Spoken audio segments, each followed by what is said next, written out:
If you've met a that guy, you know how frustrating and annoying they can be. It's time to talk about those cringe-worthy moments at the D&D table, and how to avoid being that guy. This is Taylor's Tavern Tales, and let's get into the do's and don'ts of player etiquette.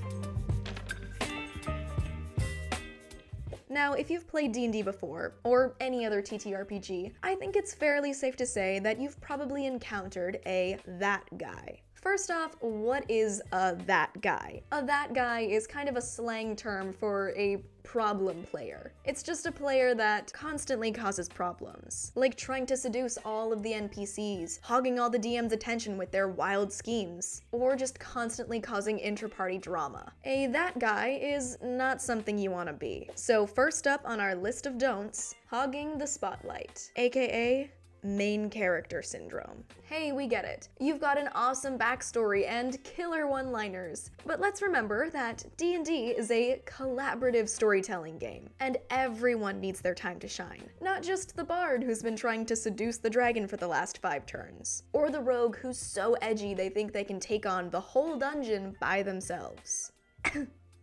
After all, it's not about being the star of the show. This isn't a video game, there's no main character. It's about sharing memorable moments together and weaving a collective story that everyone can enjoy, not just you. And speaking of sharing, let's talk about loot. Sure, that shiny magic item might look great on your character sheet, but remember, and we learned this in kindergarten, sharing is caring. Let me give you an example. If the party defeats a dungeon and finds a powerful holy sword with the paladin's emblem on it, it's probably not meant for the warlock, the barbarian, or anyone that isn't the paladin. So don't be a that guy that hoards all of the loot for yourself. Share the magic items and the gold. Your party will thank you for it. Now on to a classic don't, and we've all heard it before, rules lawyering. You've read the rulebook, you know the monster stats, and know the extensive lore of every place that you're going to.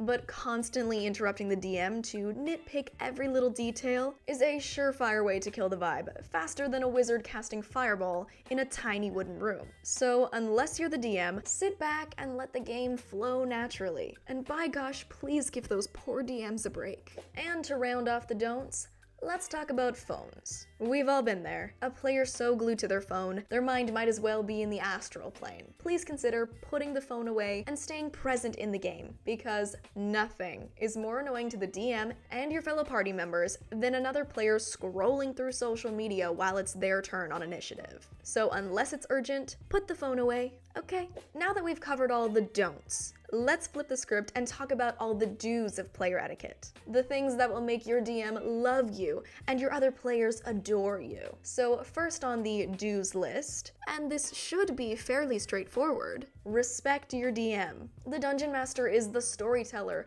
the world builder, and the arbiter all wrapped into one. They put hours of preparation in to create a memorable story for the players. So let's show them some love, okay? Listen to their rulings, respect their decisions, and above all, appreciate the effort that they put into making the game fun for everyone. Trust me, your DM will thank you for it. Another important do, and this is kind of piggybacking off of my phone don't, is stay engaged. Try to immerse yourself fully into the game. Nothing kills the mood faster than a player scrolling through Instagram rather than taking in the epic battle before them. So stay present, pay attention to what's going on around you, and the fun part, actively participate in the campaign. Trust me, your fellow players will appreciate you actually role-playing with them and engaging with them. And last, but certainly not least, let's talk about communication. Whether it's discussing character goals, in-game conflicts, or providing feedback to the DM, communication is the key to providing a harmonious gaming experience. I cannot stress this enough. Communication is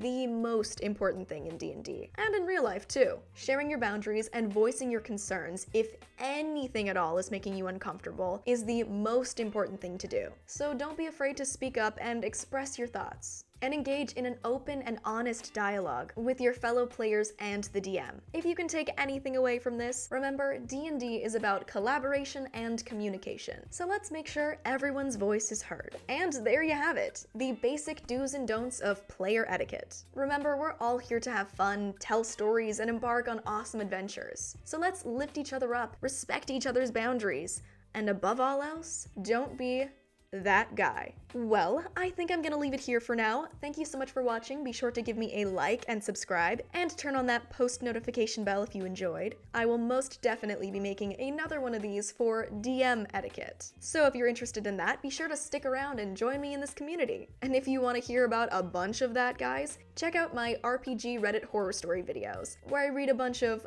pretty crazy TTRPG horror stories. I also have other miscellaneous things on my channel if you're interested, and I have a Patreon if you want to support me for as little as $1 a month. Well, I think I'm gonna leave it here for now. Thank you so much for watching. I will see you in the next one.